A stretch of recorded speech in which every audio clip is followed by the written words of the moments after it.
damai sejahtera Allah yang melampaui segala akal dan pikiran manusia. Itulah yang memelihara dan pikiran saudara-saudari di dalam Kristus Yesus Tuhan kita. Amin. Jemaat yang dikasihi Tuhan kita Yesus Kristus, pada minggu ini kita akan disapa oleh firman Tuhan dari Injil Yohanes pasal 8 ayat 30 sampai dengan ayat yang ke-36. Injil Yohanes pasal 8 ayat 30 sampai 36, saya akan bacakan bagi kita. Setelah Yesus mengatakan semuanya itu, banyak orang percaya kepadanya. Maka katanya kepada orang-orang Yahudi yang percaya kepadanya, "Jikalau kamu tetap dalam firman-Ku, kamu benar-benar adalah murid-Ku, dan kamu akan mengetahui kebenaran, dan kebenaran itu akan memerdekakan kamu." Jawab mereka, "Kami adalah keturunan Abraham dan tidak pernah menjadi hamba siapapun. Bagaimana engkau dapat berkata kamu akan merdeka?" Kata Yesus kepada mereka, "Aku berkata kepadamu, sesungguhnya setiap orang yang berbuat dosa adalah hamba dosa. Dan hamba tidak tetap tinggal dalam rumah, tetapi anak tetap tinggal dalam rumah. Jadi apabila anak itu memerdekakan kamu, kamu pun benar-benar merdeka." Demikian pembacaan firman. Aman dan ingat, tanggal 17 Agustus kemarin kita baru saja merayakan Hari Kemerdekaan RI Republik Indonesia. Ini membawa kita kepada kenangan tempo dulu, bagaimana beratnya perjuangan para pendahulu kita, para bapak-bapak kita yang mempertaruhkan nyawa, mengorbankan semuanya, meskipun sampai sekarang masih ada mereka yang masih hidup, saksi hidup. Banyak dari mereka, para pejuang itu, gugur dan sangat tragis sekali. Karena memang tidak ada cara lain untuk merebut kemerdekaan itu, harus memperjuangkannya, bahkan rela berkorban sekuat tenaga, maju pantang mundur, dan berharap menang. Itu cita-citanya. Sebab bila tidak demikian, tidak mungkinlah Indonesia bisa menikmati alam kebebasan, alam kemerdekaan yang kita nikmati sekarang. Memang dalam pembukaan Undang-Undang Dasar dikatakan kemerdekaan itu adalah atas takhta Tuhan yang Maha Esa. Artinya kemerdekaan itu adalah pemberian Tuhan. Tetapi artinya bukan tanpa perjuangan. Justru di saat rakyat bersatu untuk berjuang bersama, rela berkorban dan berusaha tanpa lelah, di sanalah Tuhan berkarya menganugerahkan kemerdekaan pada bangsa kita, bangsa Indonesia. 17 Agustus kemarin, 68 tahun negara kita merdeka. Bangsa kita sudah menjalani 68 tahun. Namun perjuangan tidak berhenti saat naskah proklamasi itu dibacakan 17 Agustus 45 kemarin, 68 tahun yang lalu. 17 Agustus 68 tahun yang lalu itu adalah awal kemerdekaan, bukan akhir kemerdekaan.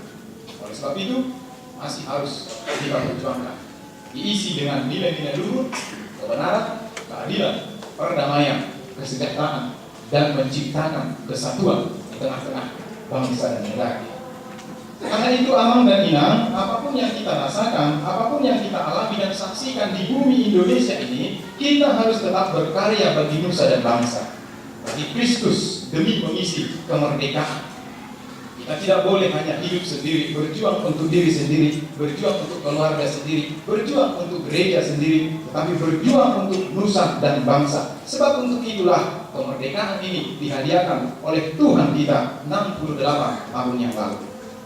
Bagaimanapun juga, kita harus bersyukur bahwa kita tidak hidup lagi dalam penjajahan bangsa lain, pihak lain, Namun kita tidak boleh tinggal diam, karena penjajahan bentuk lain sedang bermunculan dan juga sedang melanda, menjajah, memperbudak kita. Oleh sebab itu kita harus sama-sama berjuang. Kita harus sama-sama bergandengan tangan, menyatukan visi dan cita-cita luhur, menciptakan keadilan sosial dan kesejahteraan bagi seluruh rakyat. Alam dan Inam, hari ini kita diingatkan kembali bahwa sesungguhnya kemerdekaan itu rupanya hanya milik Kristus, mutlak milik Kristus. Artinya kemerdekaan itu adalah pemberian Tuhan. Tidak ada kemerdekaan yang didapat dari diri sendiri. Tidak ada manusia yang bisa membebaskan dirinya sendiri. Hanya Tuhan yang dapat membebaskan manusia dari segala macam perhambaan. Tidak ada kemerdekaan yang begitu saja jatuh dari langit. Tetapi kemerdekaan harus diperjuangkan dengan usaha yang gigih, tulus, penuh pengorbanan, sambil berharap kepada Sang Pencipta untuk menghadiahkan kemerdekaan itu pada kita. Oleh sebab itu siapapun dia tidak dapat melepaskan, membebaskan, memerdekakan dirinya dari perbudakan dosa. Hanya Kristus satu-satunya. Hanya Kristus yang dapat memerdekakan kita dari perbudakan dosa dan hawa nafsu, kejahatan, keinginan, kedagingan, dan keinginan dunia ini. Kalau kita perhatikan dalam nas khotbah ini tadi, tegas dikatakan hanya Kristus yang dapat memerdekakan setiap orang dari segala dosanya. Bukan hukum Taurat, bukan Abraham, bukan status. Artinya kepatuhan pada hukum Taurat itu tidak akan pernah memberikan kemerdekaan kepada bangsa Yahudi. Tidak ada, tidak pernah. Sama artinya bahwa perbuatan baik yang dilakukan orang itu tidak pernah sanggup memberikan keselamatan kepada kita. Tetapi apa? Hanya Kristus. Status hidup manusia pun tidak akan pernah bisa membebaskan dia dari dosanya. Inilah yang selalu diagung-agungkan oleh orang Yahudi dulu. Kami adalah keturunan Abraham. Status kami adalah anak-anak Abraham. Mereka membangga-banggakan itu. Tetapi Kristus dalam khotbah ini mengatakan bukan status hidup manusia yang membuat dia merdeka, bebas dari dosanya. Bukan jabatannya, bukan kehormatannya, bukan harta bendanya, dan bukan karena kekayaannya. Dia bisa membebaskan diri dari dosa. Dia bisa merdeka. Tetapi apa? Hanya Kristus. Kristus yang sanggup memerdekakan kita, membebaskan kita dari dosa kita. Tidak pernah jabatan kemampuan kita itu sanggup membantu kita untuk tidak berbuat dosa. Hanya Kristus. Justru itu semua adalah alat bagi Tuhan untuk membantu kita. Saudara-saudara, orang Farisi yang mendengar khotbah dan pengajaran Yesus ketika itu terkejut dan agak sedikit marah ketika Yesus berkata, kebenaran itu akan memerdekakan kamu. Ketika Yesus menawarkan sebuah kemerdekaan yang berbeda dari yang mereka pahami, orang Farisi terkejut dan agak marah. Mereka mengatakan, kami bukan hamba. Kami adalah anak-anak Abraham, Bapa yang merdeka itu. Kami bukan milik orang lain. Kami adalah orang-orang merdeka. Itulah yang mereka katakan kepada Yesus ketika Yesus mencoba menawarkan kemerdekaan yang sesungguhnya. Dan inilah yang selalu dibangga-banggakan oleh orang Yahudi itu, secara khusus orang Farisi dalam nas ini. Mereka menganggap lebih tinggi, lebih berharga dari orang-orang lain karena mempunyai hak khusus tadi. Kemerdekaan inilah yang sampai kedatangan Yesus pun lahir. Yesus lahir pun mereka masih tetap mewarisi pusaka turun-temurun keturunan Abraham. Kami orang merdeka, kami yang diselamatkan. Dan inilah yang terus diagung-agungkan oleh Farisi dan ahli Taurat. Seolah-olah senjata ampuh mereka berdebat dengan Yesus cukup hanya dengan mengatakan, Yesus, kami ini keturunan Abraham. Jangan coba-coba. Seolah-olah seperti itu. Bahkan sampai sekarang pun mereka tidak pernah percaya kepada Yesus, pembawa pembebasan dan kemerdekaan itu. Itu sebabnya Suatu kali Yesus pernah berkata, marah. Dia mengatakan, dari batu-batu ini pun Allah bisa menjadikan keturunan Abraham. Apa itu artinya? Bukan status itu. Jangan dipertahankan. Justru itu adalah perbudakan. Jadi orang Yahudi tidak sadar bahwa mereka sedang diperbudak oleh status mereka. Kita juga, Amang dan Inang, harus hati-hati. Jangan-jangan status kita sedang memperbudak kita, meskipun kadang sering sangat nyaman sekali, sangat enak sekali. Dan kita menganggap bahwa inilah kerajaanku, inilah statusku, yang lain tidak perlu. Tetapi Yesus telah menguliti status orang-orang Yahudi dulu, bahwa kemerdekaan yang mereka pahami justru adalah memperbudak mereka. Yesus mengatakan bahwa kemerdekaan mereka adalah hanya di bagian kulit saja, bagian dalamnya penuh dengan kebusukan, kejahatan, dan dosa. Itu adalah kemerdekaan palsu. Kulitnya saja merdeka, namun sesungguhnya berada dalam perbudakan dosa. Hukum Taurat. Kemerdekaan yang sesungguhnya itulah yang ditawarkan oleh Yesus dalam pengajarannya, dalam setiap khotbah-khotbahnya. Yesus berkata, apabila anak itu memerdekakan kamu, barulah kamu benar-benar merdeka. Jadi hanya apabila anak itu memerdekakan kita, barulah kita benar-benar merdeka. Kemudian Yesus mengupas kulit kemerdekaan yang lahirnya itu dan memperlihatkan isi yang sebenarnya di dalam keadaan manusia. Dan Yesus berkata, sesungguhnya setiap orang yang berbuat dosa adalah budak dosa.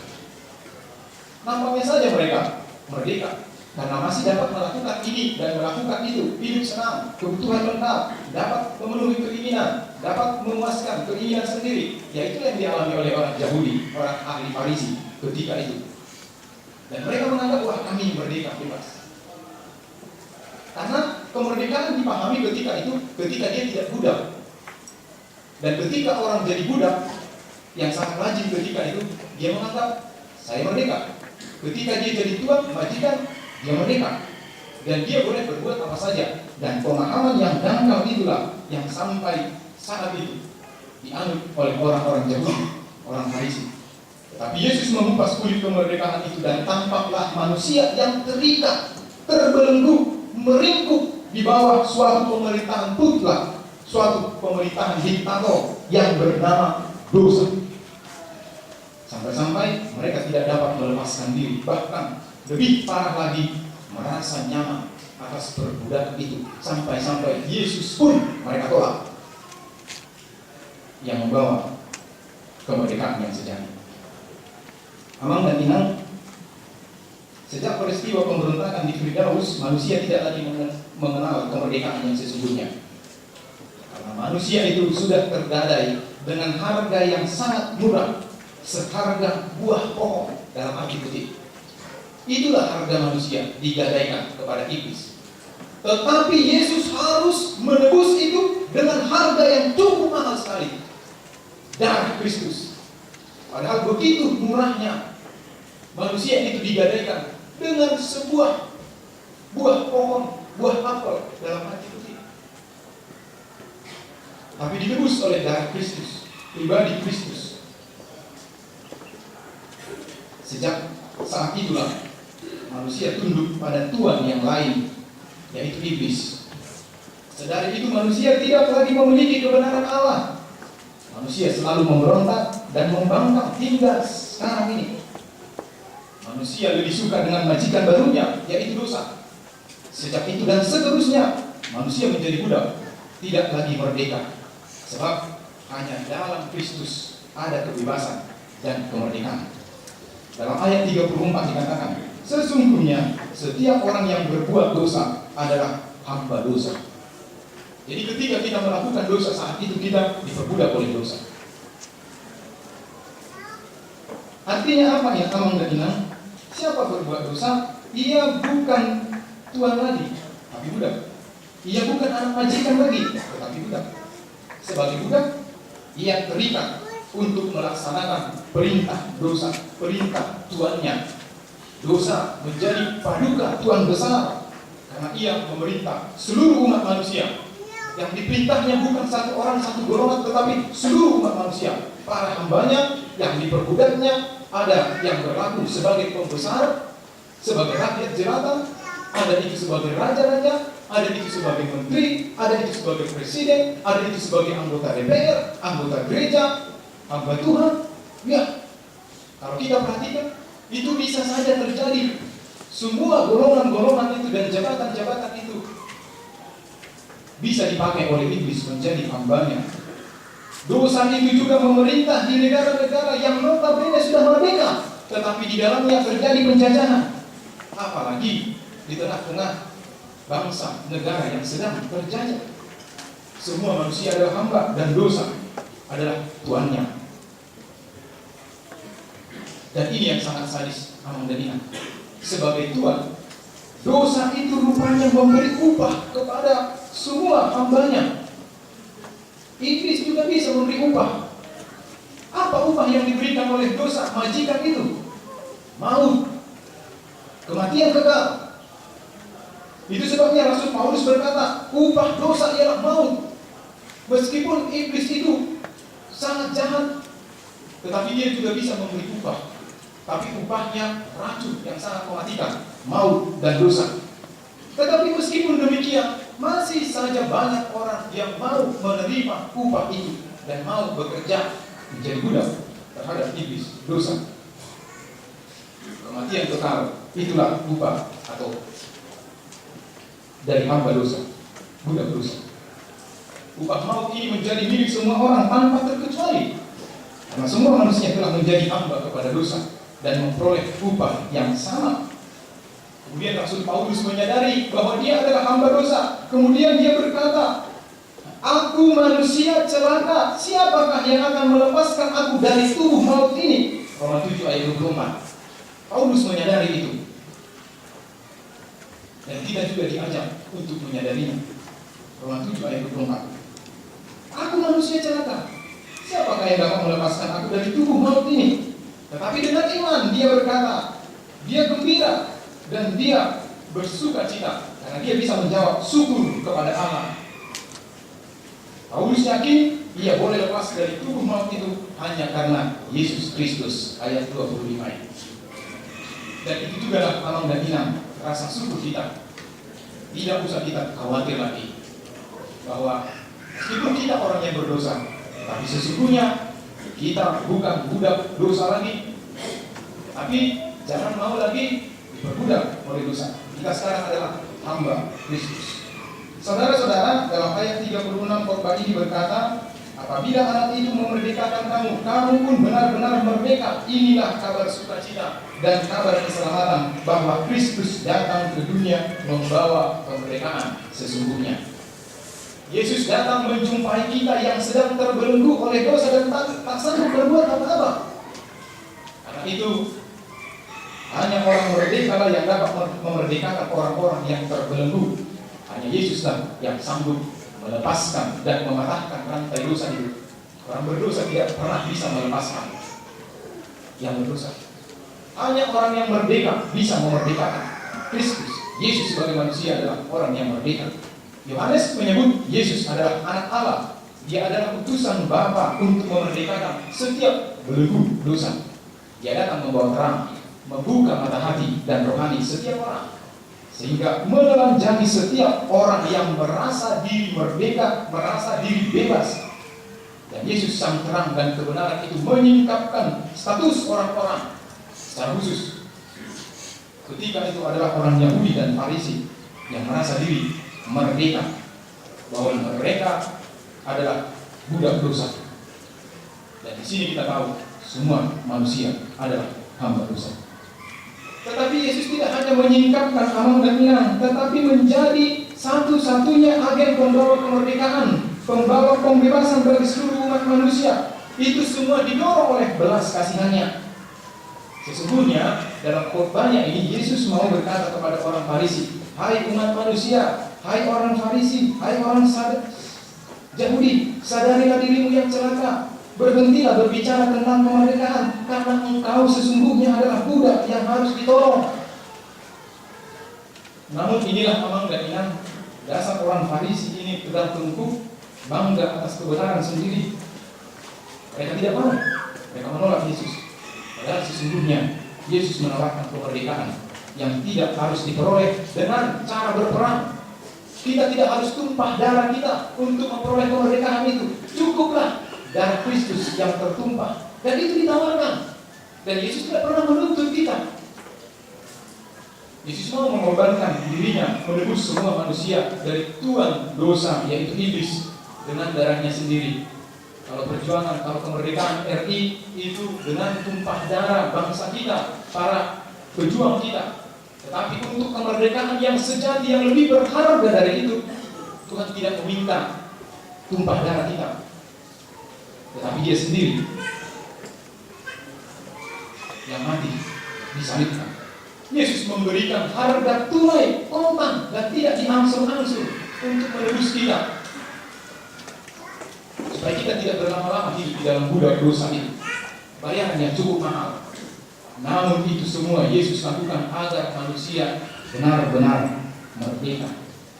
Inilah yang Paulus tegaskan dalam suratnya kepada jemaat di Galatia, epistel kita.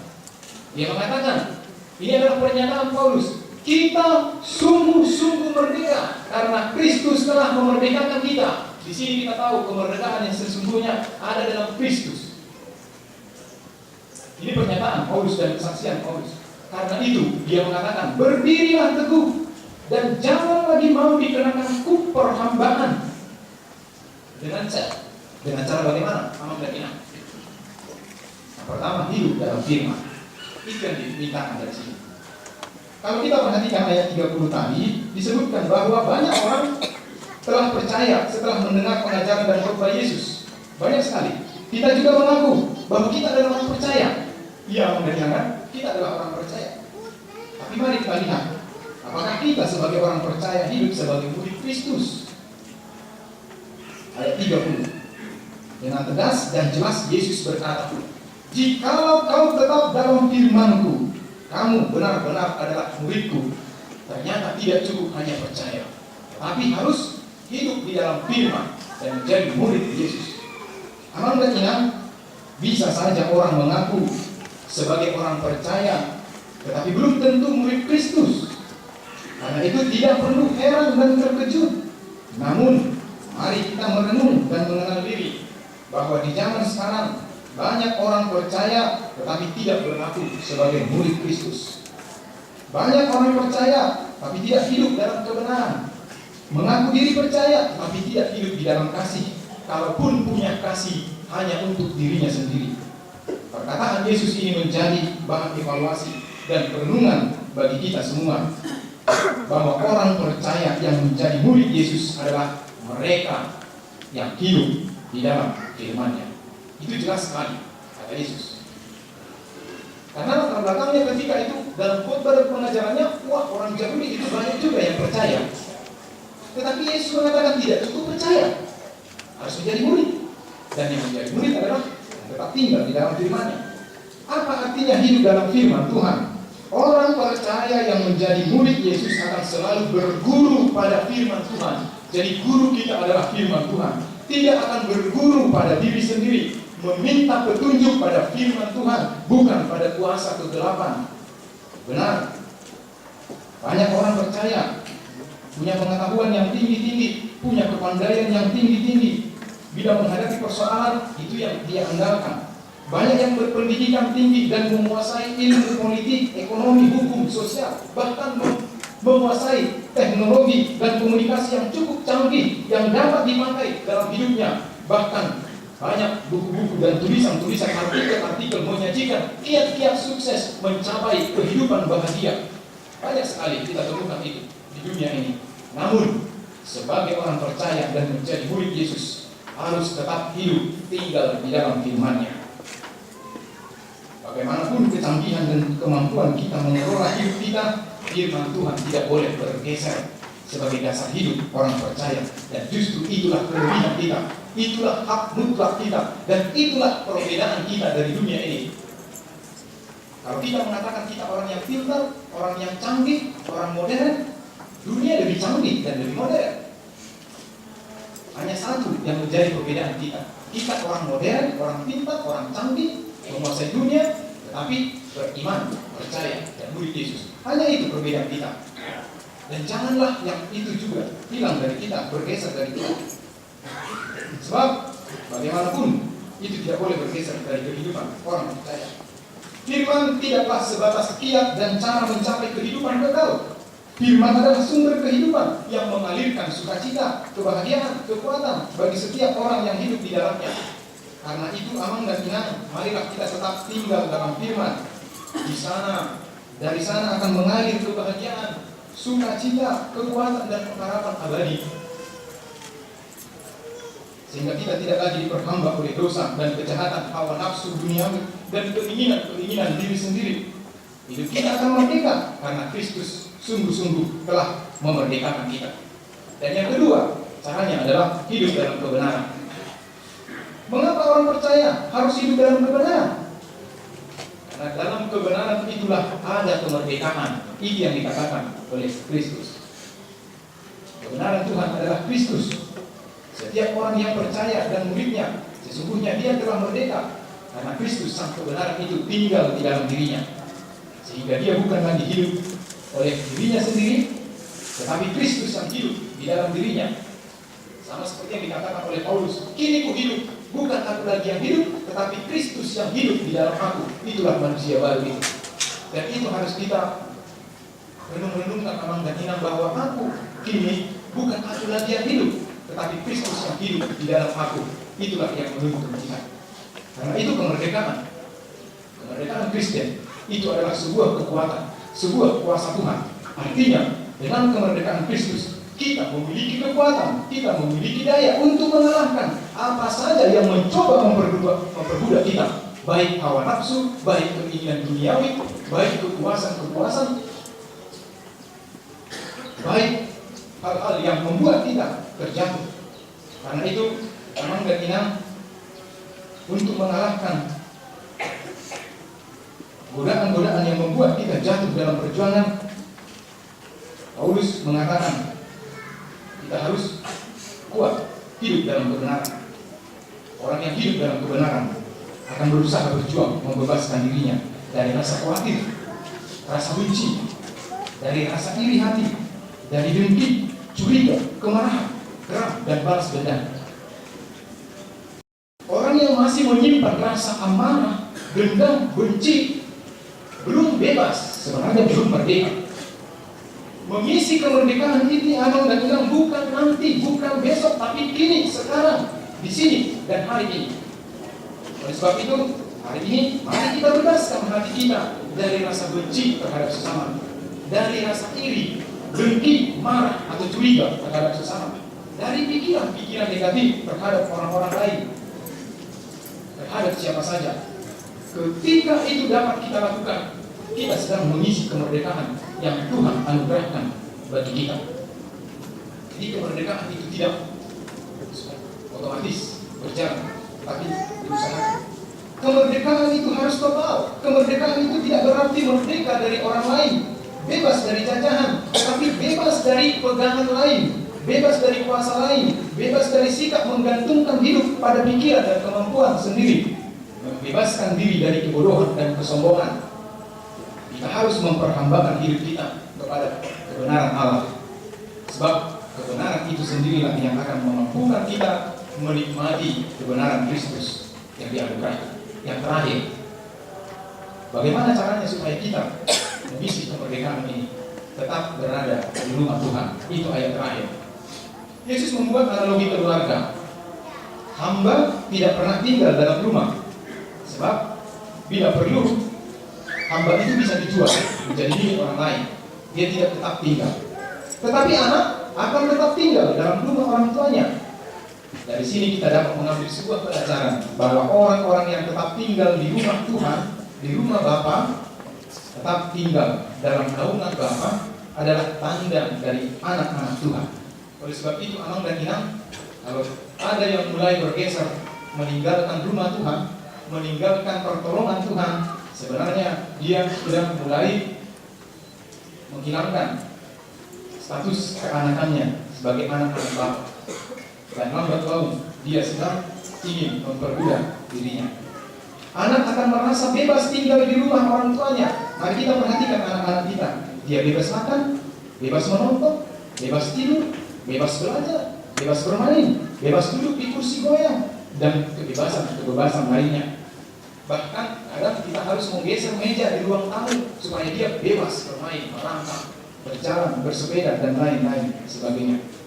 Sesungguhnya orang-orang yang tinggal di rumah Tuhan tidaklah terikat dengan perintah dan aturan rumah Tuhan, tetapi sebaliknya, orang-orang yang tinggal di rumah Bapa, di rumah Tuhan, justru akan dipandu, dibimbing, diarahkan, bahkan dibantu, serta ditopang melakukan kemerdekaan, sehingga Bapa yang pemilik rumah itu merasa senang dan bangga. Coba kita lihat Amar dan Inam, kebebasan anak-anak kita. Apakah kita pernah melarang mereka? Tapi justru kita pandu dia. Ketika dia mau menyentuh meja, kita geser mejanya. Justru bukan kita marah, kita pandu, kita bimbing, sehingga dia senang dalam kebebasannya, merdeka dalam kebebasannya. Dan kita senang tersenyum melihat anak-anak seperti itu. Ya demikianlah Tuhan. Kita tinggal di rumah Tuhan, kita menjadi pengikut Kristus, kita menjadi satu gereja persekutuan yang kudus. Kita tidak pernah diikat oleh peraturan-peraturan yang membuat kita tertindas, tidak bebas. Justru ketika kita diharapkan untuk berbakti kepada Tuhan, beribadah setiap hari Minggu, memberi persembahan, membantu kegiatan gereja, membantu pembangunan gereja, janganlah itu kita rasakan bahwa itu adalah aturan yang sangat menindas, memperbudak kita. Justru Tuhan sedang memandu kita, membimbing kita bahwa salah satu sikap orang beriman adalah membantu mensukseskan pekabaran Injil kerajaan Allah di tengah-tengah dunia ini melalui pembangunan tubuh Kristus. Salah satunya adalah gereja. Orang Yahudi mengklaim diri mereka bebas oleh hukum Taurat. Sesungguhnya mereka dicekokin dengan perintah, jangan begini, jangan begitu, jangan membunuh, jangan mencuri. Semuanya jangan. Namun Kristus datang menghapuskan semua larangan-larangan perintah jangan itu dan menggantikannya dengan apa? Sebaliknya kamu melakukan ini, sebaliknya kamu melakukan itu. Itulah hukum kasih. Coba kita bayangkan kemungkinan ketika kita sesat di hutan, kemudian kita salah jalan, orang berkata jangan lewat dari situ. Tidak ada solusi kan? Bukankah lebih enak, Bu, Pak, sebaiknya Ibu berbelok ke sana. Nah, itu harusnya. Tapi kalau seperti itu, jangan mencuri. Ya kalau kita mencuri solusinya apa? Tidak ada. Tapi Yesus yang datang, yang mereformula dan merevitalisasi hukum Taurat itu mengatakan sebaiknya kamu melakukan ini, sebaiknya kamu melakukan ini. Jadi semuanya dituntut. Kita dituntut. Kasihilah Tuhan Allahmu.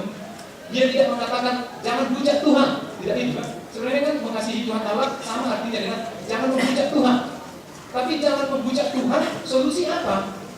Tetapi ketika Yesus Kristus mengatakan kasihilah Tuhan Allahmu, konkret, kasihilah sesama manusia, itu sama bobotnya dengan jangan membunuh sesamamu.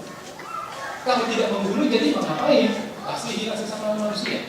Jadi sebenarnya di rumah Tuhan, kita sebagai persekutuan gereja, kita tinggal bukan dalam aturan-aturan yang sangat mengekang kita, tetapi memandu kita untuk membebaskan, merefleksikan, mempraktekkan kebebasan yang Tuhan berikan kepada kita. Orang yang sudah terbiasa hidup di rumah Tuhan, dia pun akan terpanggil membawa kemerdekaan dengan menuntun, mengarahkan semua orang menghidupi kebebasan yang sesungguhnya, sehingga tidak memperlakukan kemerdekaan itu untuk bebas melakukan dosa dan kejahatan lagi, seperti yang dilakukan oleh orang Yahudi. Jangan kamu kira kebebasan itu untuk melakukan dosa dan kejahatan, tetapi berbuat baik. Aman dan Inam, marilah kita tetap merdeka di dalam Kristus. Amin. Kita berdoa. Terpujilah Engkau Tuhan Bapa kami yang di surga, yang telah memerdekakan kami dari kuasa maut dan dosa. Kini kami hidup dalam sukacita besar. Kami hidup dalam pesta sukacita rohani karena Kristus telah memerdekakan kami, membebaskan kami. Kami tidak lagi dicekokin dengan perintah-perintah yang membebani hidup kami, tetapi kami dituntun, dipandu oleh firman Tuhan. Karena itu Tuhan, ajar kami untuk tetap tinggal di dalam firman, tinggal di dalam kebenaran, dan tinggal tetap di rumah Tuhan yang begitu menyenangkan hati kami, membuat kami gembira, merasa nyaman, terlindungi, dan berharap akan rumah yang abadi. Tuhan Bapa di surga, ajar kami Tuhan untuk tetap berjuang mengisi kemerdekaan yang Kristus berikan kepada kami, sehingga kami tidak memakainya untuk kebebasan berbuat dosa dan kejahatan. Banyak hal Tuhan yang kami rasakan membebani, memperbudak kami, yaitu keinginan dunia, kekuatan dunia, keinginan daging kami, pikiran kami, dan semua yang ada dalam hidup kami. Semuanya Tuhan berpotensi untuk memperbudak kami. Karena itu Tuhan, biarlah Roh Kudus-Mu tetap membantu kami. Inilah doa kami dalam Kristus yang telah memerdekakan kami. Kami berdoa. Amin.